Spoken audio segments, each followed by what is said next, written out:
Hello प्यारे बच्चों, कैसे हैं आप प्यारे बच्चों। आज हम आपकी क्लास 6 की हिंदी में जो आपकी एक नई बुक लगी है बाल राम कथा, इस साल आपकी ये नई किताब लगी है। तो इसको हम पहले तो रीड करेंगे, उसके बाद इसके क्वेश्चन आंसर करेंगे। तो इस चैप्टर के अंदर से आपको कुछ क्वेश्चन के आंसर मिलेंगे, तो आपको चैप्टर ध्यान से सुनना है। तो चलिए बच्चों स्टार्ट करते हैं। हमारी बुक का नाम है बाल राम कथा। तो ये किन पर है आधारित है? ये वाल्मीकि रामायण पर आधारित है। वाल्मीकि रामायण पर आधारित है। चलिए बच्चों शुरू करते हैं। तो हमारा जो पाठ है बच्चों, चैप्टर है, उसका नाम है अवधपुरी में राम। यह कथा अवध की है। तो ये जो कहानी है वो अवध की है और बहुत पुरानी है। अवध में एक सरयू नदी थी। उस सरयू नदी के किनारे पर एक बहुत सुंदर, अति सुंदर नगर था, अयोध्या। अयोध्या को तो आप जानते हो ना, श्री राम भगवान जी का वहाँ पर निवास स्थान था, वहाँ रहते थे। अयोध्या तो आपने सुनी होगी। तो सही अर्थों में बहुत सुंदर था, इतना सुंदर था देखने लायक कि हर किसी की इच्छा होती उसे देखने जाए। भव्यता जैसे उसका दूसरा नाम हो, इतनी बड़ी अयोध्या। भव्य बच्चे होता है बड़ा, तो जो अयोध्या थी बहुत बड़ी थी, हर किसी की इच्छा होती कि हम उसे देखने जाएं। अयोध्या में केवल राजमहल भव्य नहीं था, एक राजमहल ही बड़ा नहीं था, उसकी एक एक इमारत आलीशान थी। जितनी भी वहाँ पर इमारतें बनी हुई थी देखने लायक थी, इतनी सुंदर सुंदर बनी हुई थी। आम लोगों के घर भव्य थे। जो नॉर्मल आदमी थे, देखो राजा महाराजा तो राजमहलों में रहते, लेकिन जो बाकी की जनता थी, प्रजा थी, उनके जो घर थे वो भी बड़े बड़े बने हुए थे। सड़कें चौड़ी थी, सुंदर बाग बगीचे थे, पानी से लबालब भरे सरोवर भी थे। सरोवर आपको पता है ना क्या होता है? जहाँ पर पानी होता है। खेतों में लहराती हरियाली, हवा में हिलती फसलें सरयू की लहरों के साथ खेलती थी। अयोध्या के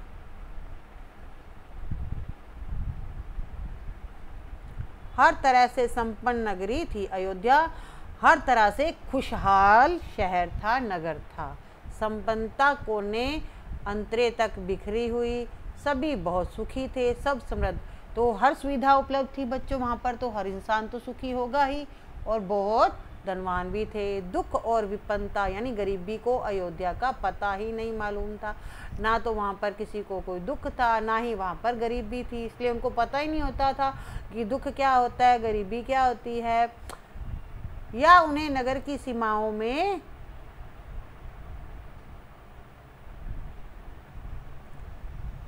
प्रवेश की अनुमति नहीं थी। पूरा नगर विलक्षण था, अद्भुत और मनोरम। उसे ऐसा होना ही था। वह कौशल राज्य की राजधानी थी। तो जो अयोध्या थी वो कौशल की राजधानी थी। राजा दशरथ वहाँ रहते थे। अब आपको पता ही है कि राजा दशरथ कौन थे? श्री राम भगवान जी के पिताजी थे। ठीक है, उनके राज्य में दुख का भला क्या काम। तो उनके दुख राज्य में जो भी प्रजा थी बहुत सुखी थी, क्योंकि राजा दशरथ उनका पूरा ध्यान रखते थे। राजा दशरथ कुशल योद्धा और न्यायप्रिय थे। महाराजा अज के पुत्र, अब दशरथ जी के पिताजी का क्या नाम था? महाराजा अज था, यानी श्री राम भगवान के दादाजी का नाम था महाराज अज। महाराज रघु के वंशज थे, रघुकुल के उत्तराधिकारी। रघुकुल की रीति नीति का प्रभाव हर जगह दिखाई देता था। सुख समृद्धि से लेकर बात व्यवहार तक लोग मर्यादाओं का पालन करते थे, अपनी सीमाओं का उनको पता होता था कि हमें क्या काम करना है, क्या नहीं करना। सदाचारी थे, पवित्रता और शांति हर जगह थी, नगर में भी, लोगों के मन में भी। राजा दशरथ यशस्वी थे, उन्हें किसी चीज़ की कमी नहीं थी। राज सुख था, कमी होने का प्रश्न ही नहीं था, लेकिन उनको एक दुख था। तो राजा दशरथ थे, उनको हर चीज़ उनको मिली हुई थी, कोई दिक्कत नहीं थी, उनको हर सुविधा मिली हुई थी, लेकिन उनको एक दुख था। दुख क्या था? लेकिन उन्हें एक दुख था, छोटा सा दुख, मन के एक कोने में छुपा हुआ था। वह रहकर उभर आता और उन्हें सालता रहता था। उनको क्या दुख था बच्चों? उनके कोई संतान नहीं थी। अगर आपने रामायण देखी होगी तो आपको पता होगा कि रामायण में शुरू में क्या दिखाते हैं कि महाराजा दशरथ के कोई संतान नहीं है, कोई औलाद नहीं है। आयु उनकी बढ़ती जा रही थी। उनकी 3 रानियां थी। राजा दशरथ की कितनी पत्नियां थी, कितनी रानियां थी? 3। सबसे बड़ी थी बेटा कौशल्या, दूसरी थी सुमित्रा और तीसरे नंबर पर थी कैकई। आपने सबके नाम सुने होंगे, आपने रामायण देखी है। रानियों के मन में भी बस यही एक दुख था। अब संतान की कमी तो राजा दशरथ को भी खलती थी, उनकी रानियों को भी खलती थी। जीवन सूना सूना लगता था। राजा दशरथ से रानियों की बातचीत प्राय इसी विषय पर आकर रुक जाती थी। राजा दशरथ की चिंता बढ़ती जा रही थी। संतान ना होने की कमी सबको खल रही थी।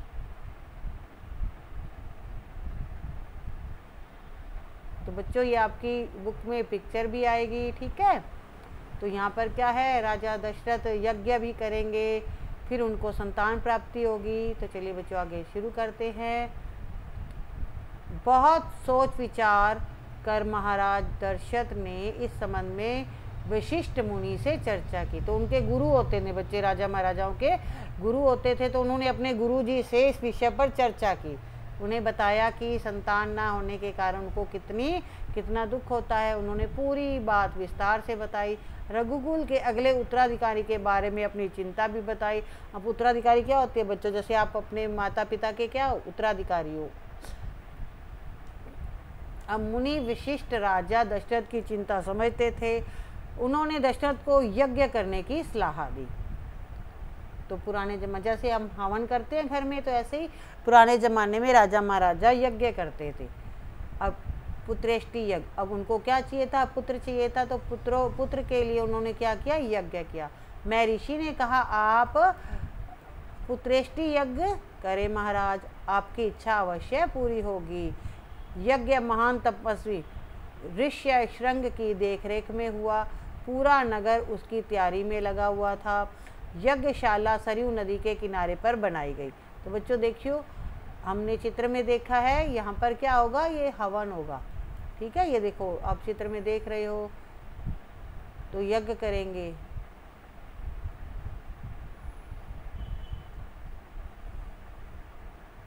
तो यज्ञ की सारी व्यवस्था कहाँ पर की गई? सरयू नदी के किनारे पर। यज्ञ में अनेक राजाओं को भी आमंत्रित किया गया, निमंत्रित किया गया, उन्हें बुलाया गया। तमाम ऋषि मुनि पधारे। शंख ध्वनि और मंत्रोच्चार के बीच एक एक करके सबने आहुति डाली। अंतिम आहुति राजा दशरथ की थी। यज्ञ पूरा हुआ। अग्नि के देवता ने महाराजा दशरथ को आशीर्वाद दिया। कुछ समय पश्चात दशरथ की इच्छा पूरी हुई, यानी यज्ञ करने के बाद उनके इच्छा पूरी हो गई। तीनों रानियां पुत्रवती हो गई। तीनों रानियों को पुत्र हुए। महारानी कौशल्या ने श्री राम जी को जन्म दिया। चैत्र माह की नवमी के दिन, देखो बच्चों रामनवमी मनाते हैं, उस दिन राम जी भगवान जी का जन्मदिन होता है। रानी सुमित्रा के 2 पुत्र थे, एक का नाम था लक्ष्मण, दूसरे का नाम शत्रुघ्न। और रानी कैकई जो तीसरी रानी थी, उनका जो पुत्र था उसका नाम भरत रखा गया। राजमहल में खुशी छा गई। नगर में बधाइयाँ बजने लगी। बच्चों किसी के एक बेटा होता है तो खुशियाँ मनाई जाती है। यहाँ पर तो बच्चों 4-4 बेटे हुए थे, तो पूरे राजमहल में खूब खुशियाँ मनाई गई। मंगल गीत गाए गए। हर और खुशी खुशी थी। उत्सव जैसा दृश्य। राजा दशरथ भी प्रसन्न थे। अब उनको बेटा 4-4 पुत्र मिल गए, तो राजा ने तो खुश होना ही था। उनकी मनोकामना पूरी हुई। प्रजा प्रसन्न थी कि दशरथ की चिंता दूर हो गई। नगर में बड़ा समारोह आयोजित किया गया। धूमधाम से समारोह आयोजित किया गया, बहुत धूमधाम से मनाया गया। आयोजन में दूर दूर से लोग आए। राजा दशरथ ने सबको पूरा सम्मान दिया। उन्हें कपड़े, अनाज और धन देकर विदा किया। चारों राजकुमार धीरे धीरे बड़े हुए। वे बहुत सुंदर थे, सुदर्शन। साथ खेलने निकलते तो लोग उन्हें देखते रह जाते। आंखें उनसे हटती नहीं थी। चारों भाइयों में आपस में बहुत प्रेम था। वे अपने बड़े भाई राम की आज्ञा मानते थे। तो इन चारों में सबसे बड़ा कौन था बेटा? राजा राम। उसके बाद लक्ष्मण, फिर शत्रुघ्न और लास्ट में आएगा भरत जी। तो सभी अपने बड़े भाई यानी राम जी का कहना मानते थे। खेलकूद में लक्ष्मण प्राय राम के साथ खेलते थे। भरत और शत्रुघ्न की एक अलग जोड़ी थी। और बड़े होने पर राजकुमारों को शिक्षा दीक्षा के लिए भेजा गया। उन्होंने कुशल और अपनी विद्या में दक्ष गुरुजनों से ज्ञान अर्जित किया। उन्हें आश्रम में भेजा गया, वहाँ पर वे पढ़ाई भी करने लगे, साथ में अस्त्र शस्त्र भी सीखने लगे। शास्त्रों का अध्ययन किया, शस्त्र विद्या सीखी, हथियार चलाने सीखे। चारों राजकुमार कुशाग्र बहुत तेज बुद्धि के थे। जल्द ही सभी विद्याओं में पारंगत हो गए, सब कुछ सीख गए। वो राम इसमें सर्वोपरि थे। उनमें कई अन्य गुण भी थे, विवेक, शालीनता, न्याय प्रिय। राजा दशरथ को राम सबसे अधिक प्रिय थे। ज्येष्ठ पुत्र होने के कारण, ज्येष्ठ का मतलब होता है बड़ा, सबसे बड़े राम भगवान जी थे और दशरथ के प्यारे भी थे। और इन मान्य गुणों के कारण भी, जो उनमें गुण थे उनके कारण वो अच्छे लगते थे। राजकुमार कुछ बड़े हुए, विवाह योग्य बड़े हो गए, शादी लायक हो गए, नगर में इसकी चर्चा होने लगी। महाराजा दशरथ भी ऐसा ही चाहते थे, उनके संतानों के लिए सुयोग्य वधुएं, उन्हें अच्छी पत्नियां मिलें।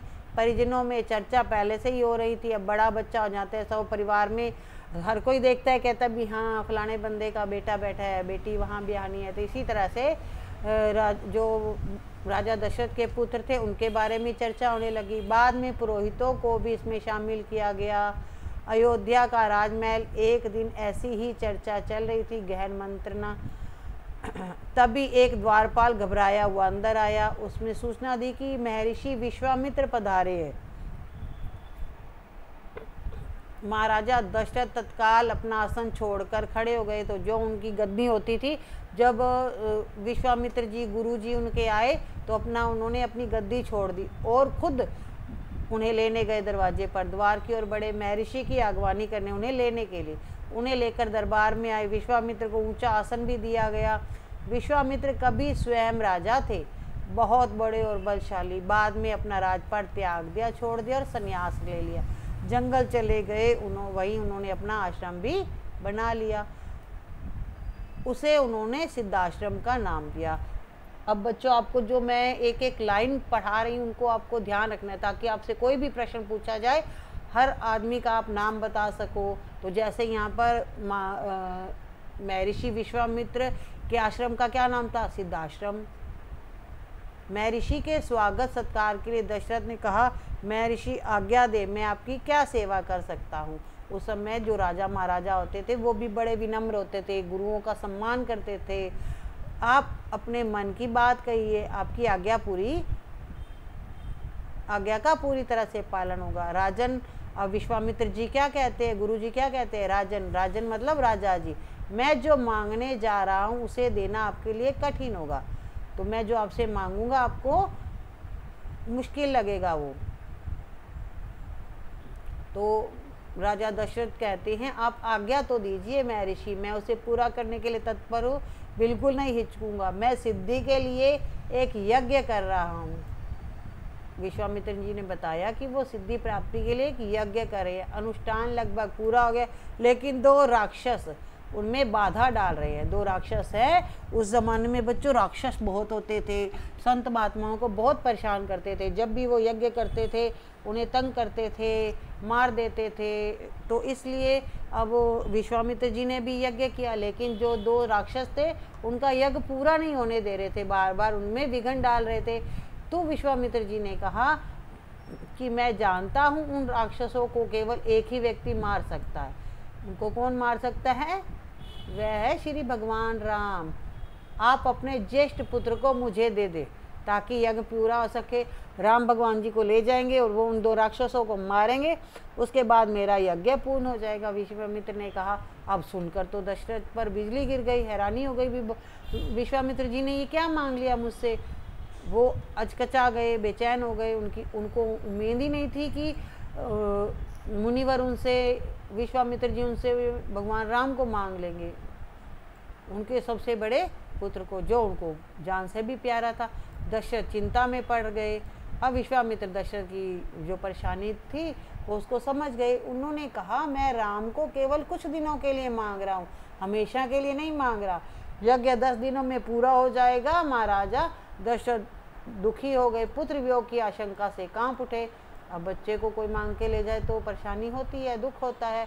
अब दरबार में एक बार सन्नाटा छा गया। दशरथ की दशा देखकर मंत्री भी चिंतित में पड़ गए, पर चुप थे क्योंकि वो तो बोल नहीं सकते थे बीच में।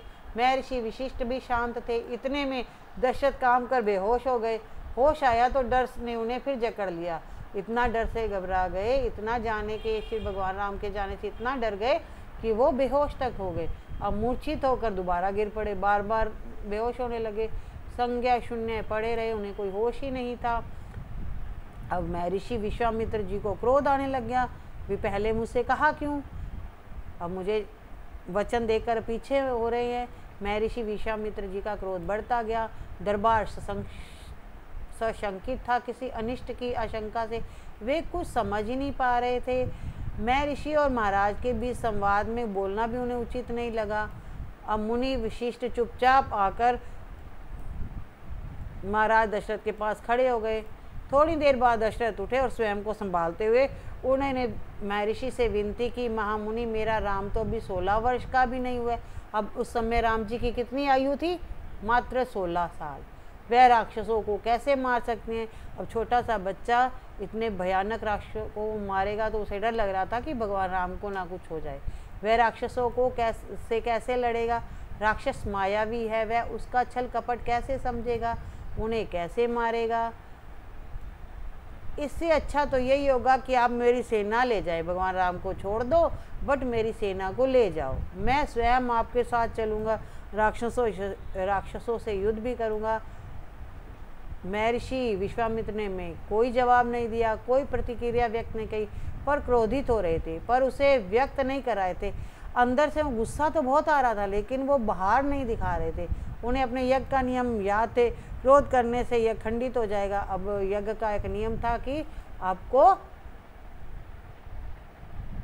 नाराज नहीं होना है, अगर आप नाराज हो गए तो यज्ञ पूरा ही नहीं होगा, खंडित हो जाएगा, अनुष्ठान जो था वो उनका अधूरा रह जाएगा। मैं राम के बिना नहीं रह सकता महामुनि, एक पल भी नहीं, आप राम को छोड़कर जो चाहे मांग लो। अब दशरथ ने उन्हें क्या कहा विश्वामित्र जी को कि मैं राम के बिना नहीं रह सकता, बाकी जो मर्जी मांग लो, लेकिन मेरे पुत्र राम को मैं नहीं दूंगा, बिल्कुल नहीं। वह मेरे बुढ़ापे की संतान है, मैं उससे बहुत प्रेम करता हूँ। आपको तो पता ही है बच्चों कितनी मुश्किल से उनकी संतानें हुई थी। अब उन्हें बहुत ज़्यादा भय लग रहा था। महर्षि का क्रोध भभक उठा। दरबार, मंत्रीगण, ऋषि मुनि सकते में आ गए, सब हैरान हो गए, भी ये क्या हो गया, आप रघुकुल की रीति तोड़ रहे हैं।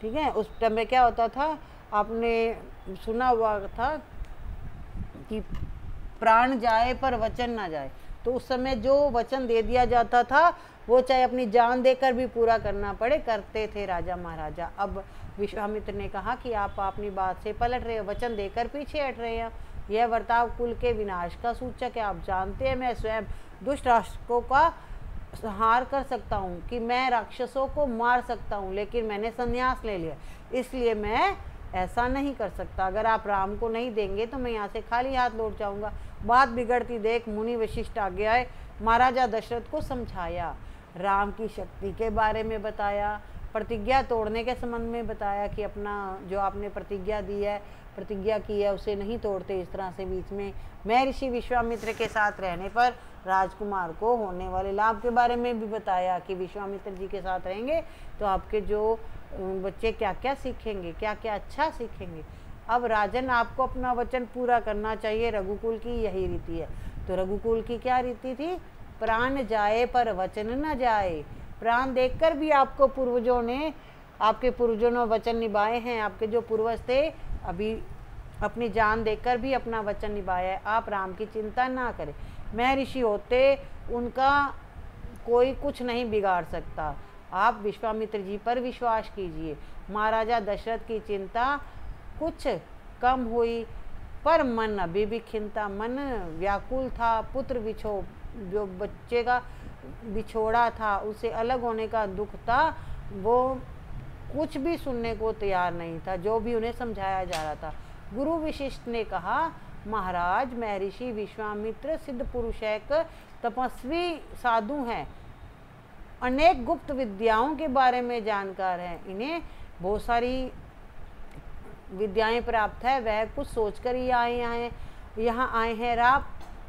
राम उनसे अनेक नई विद्याएं सीख सकेंगे। आप राम को महर्षि विश्वामित्र के साथ जाने दे, राम को उन्हें सौंप दें। अब दशरथ ने मुनि विशिष्ट की बात दुखी मन से स्वीकार कर ली, लेकिन वे राम को अकेला नहीं भेजना चाहते थे। उन्होंने विश्वामित्र से आग्रह किया, प्रार्थना किया कि आप श्री राम के साथ उनके छोटे भाई लक्ष्मण को भी लेके जाए। विश्वामित्र ने महाराज दशरथ का जो आग्रह था वो स्वीकार कर लिया। अब दोनों बेटे उनके साथ जा रहे थे, राम भगवान भी और लक्ष्मण जी भी। तत्काल दरबार में उन्हें बुलाया गया। महाराजा दशरथ ने उन्हें अपने निर्णय की सूचना दी। दोनों भाइयों ने, राम जी ने और लक्ष्मण जी दोनों ने उनकी आज्ञा का पालन किया, आज्ञा स्वीकार कर ली, सिर झुकाकर आदर सहित। कोई किंतु परंतु नहीं किया, कोई प्रश्न नहीं उनको किया, चुपचाप उनके साथ जाने को तैयार हो गए। अब इसकी सूचना माता कौशल्या को दी गई।